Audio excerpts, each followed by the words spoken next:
Não, e aí vai. A minha pergunta para você agora é o seguinte.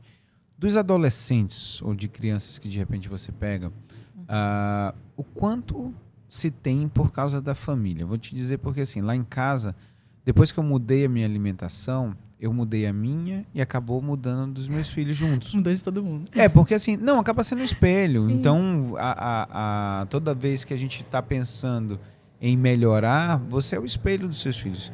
Qual a moral eu ia ter com meu filho se eu sentasse com um sanduíche e com refrigerante 8 horas da noite e dizer, filho, ó, você tem que comer fruta, você tem que comer verdura. Não, eu acho nenhuma, que, né? como diz o outro, não teria envergadura moral para cobrar nada de ninguém. Poxa, pelo amor de Deus, como é que eu vou cobrar como pai se eu não dou exemplo?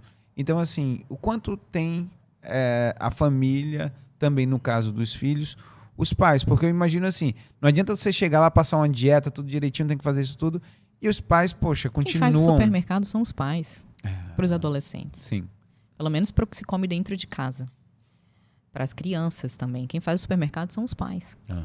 Então, os pais, eles, na verdade, desde pequenos, deveriam estimular, assim, as crianças a ter um paladar diferente. Nós temos uma língua que tem a capacidade de identificar nuances do paladar.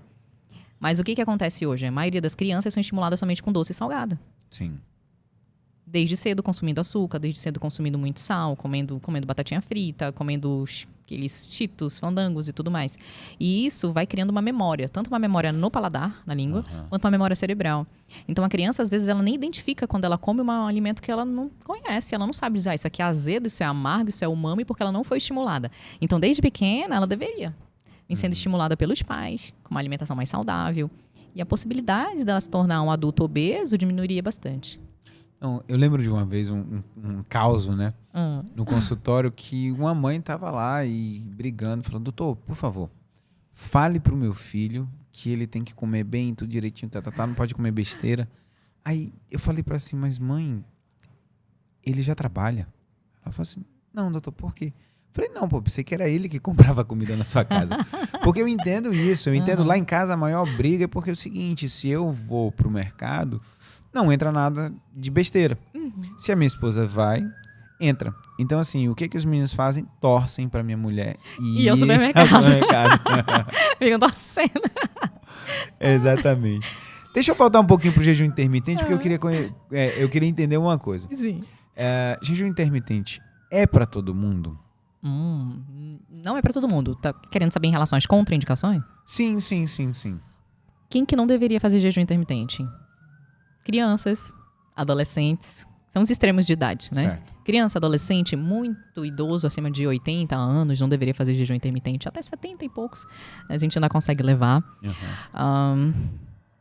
Pacientes com algum tipo de doença muito grave, internados, hospitalizados, também a gente não tem uma indicação de fazer uma terapia de jejum intermitente. Grávidas, são as únicas contraindicações. Então, a grande maioria, elas conseguem fazer um jejum intermitente. Vamos dizer, diabético, você já falou muito aí, que já tem estudo que comprova que as coisas podem ser feitas. Diabético tipo 2, né? Deixa claro, tá, né? vamos lá, tipo 2, né? Tipo 1, na verdade, não deveria fazer jejum intermitente, ou se fizer, deve ser muito bem acompanhado pelo seu endocrinologista, ou o médico que vai aplicar o jejum intermitente. O tipo 2, ele funciona, para o diabético tipo 2, o jejum funciona como uma espécie de tratamento. Sim. Mas isso é algo que é super importante ser falado. Para quem faz uso de medicação, é importante ter o acompanhamento de um médico. Por quê? Porque no momento que você for aplicar o jejum, principalmente se for o jejum terapêutico, que são aqueles jejuns acima de 24 horas, vai automaticamente ter mudança de insulina e a gente vai ter que alterar a dose de medicação. Sim, então vamos lá. Sobre a janela, você já falou que não é jejum, é janela. Então vamos lá. Durante um tempo eu comecei a fazer jejum intermitente, estava tudo bem, tudo ok, acordava cedo, fazia meu exercício físico. Chegou um tempo que eu comecei a treinar para as corridas, onde eu comecei a fazer esteira e o consumo já era alto, então já era uma performance maior. E eu comecei a passar mal. Só que qual foi o meu erro? Eu não tinha acompanhamento médico. Eu fui fazer da minha cabeça, como todo mundo faz.